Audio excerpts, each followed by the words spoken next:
Alright, so today we'll be looking at my Quest CPU Plus RPG game.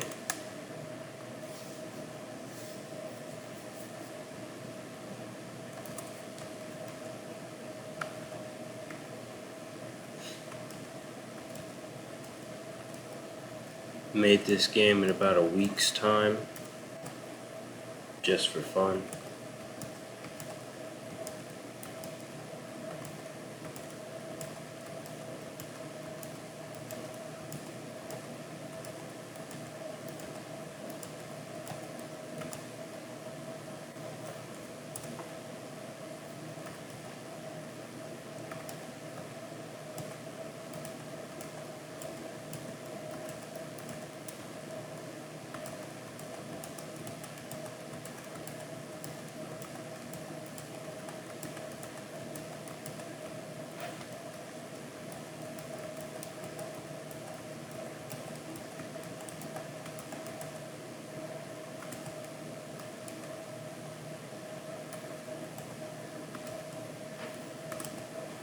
Alright, so we're at level 4 now.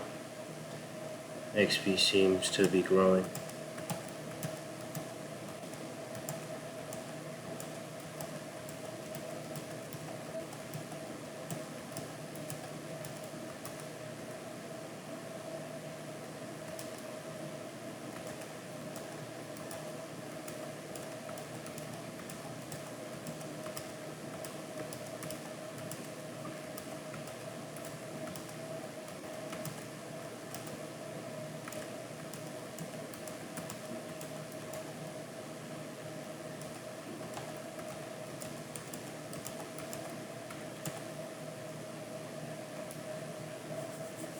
Alright, so that's more or less how the game is. Just a simple RPG game, nothing really special there.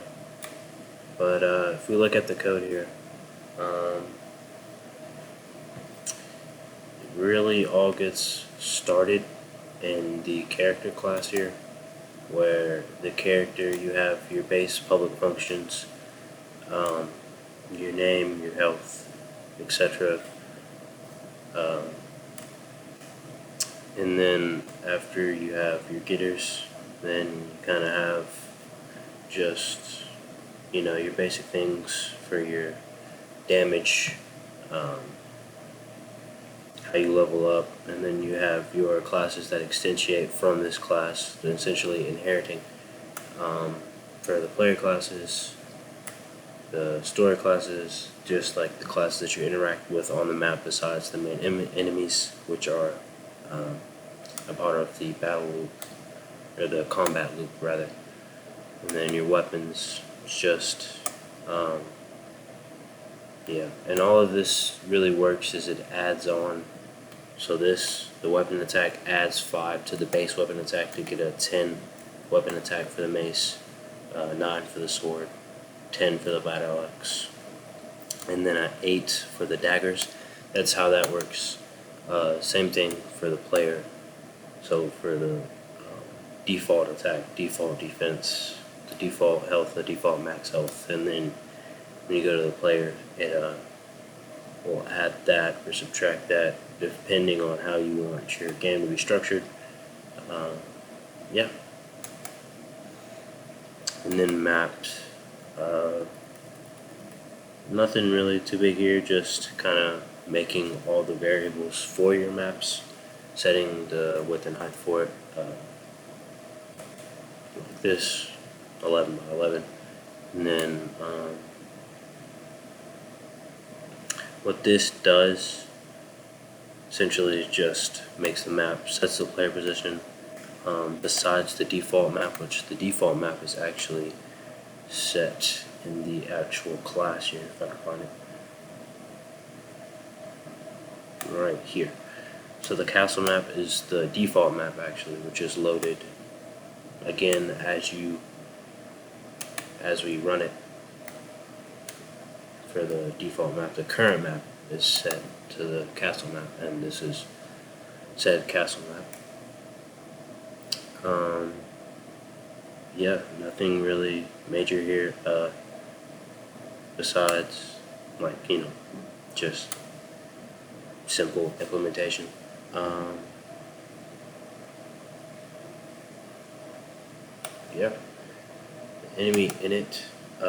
It's kind of a weird name, but when I did enemy init, essentially means when the enemies get initialized in the map. This little stuff. You can randomize it, so you add this for the random choice, the class. So I wouldn't have to keep repeating it. So random choice, these two enemies, and I've only done 2 enemies for now, besides the bosses, and then defeat bosses, which is also, the enemies are also instantiated from the character class. If we take a look here, the base character class defines it as not an enemy, so it returns false is enemy.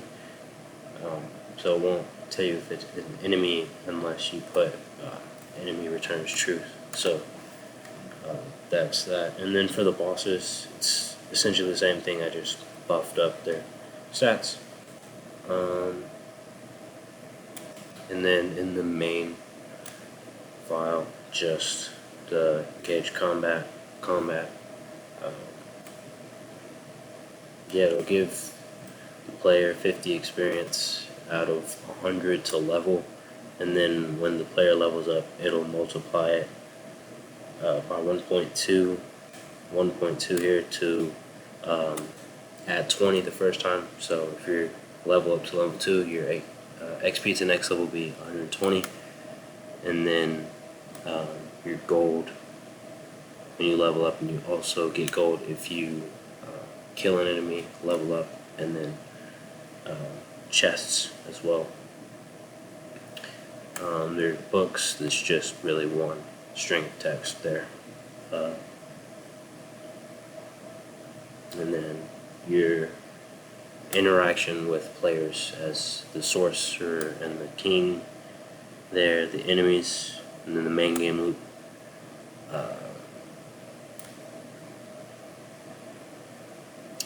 Then, yeah, just regular here just makes a unique version of the character, a unique version of the weapon that you want equipped, and yeah, just initializes some stuff, prints some text out, the main loop for running. So, yeah. So yeah, this took about a week, 1,000 lines of code in total. Yeah, it's a pretty fun project. Thanks for watching.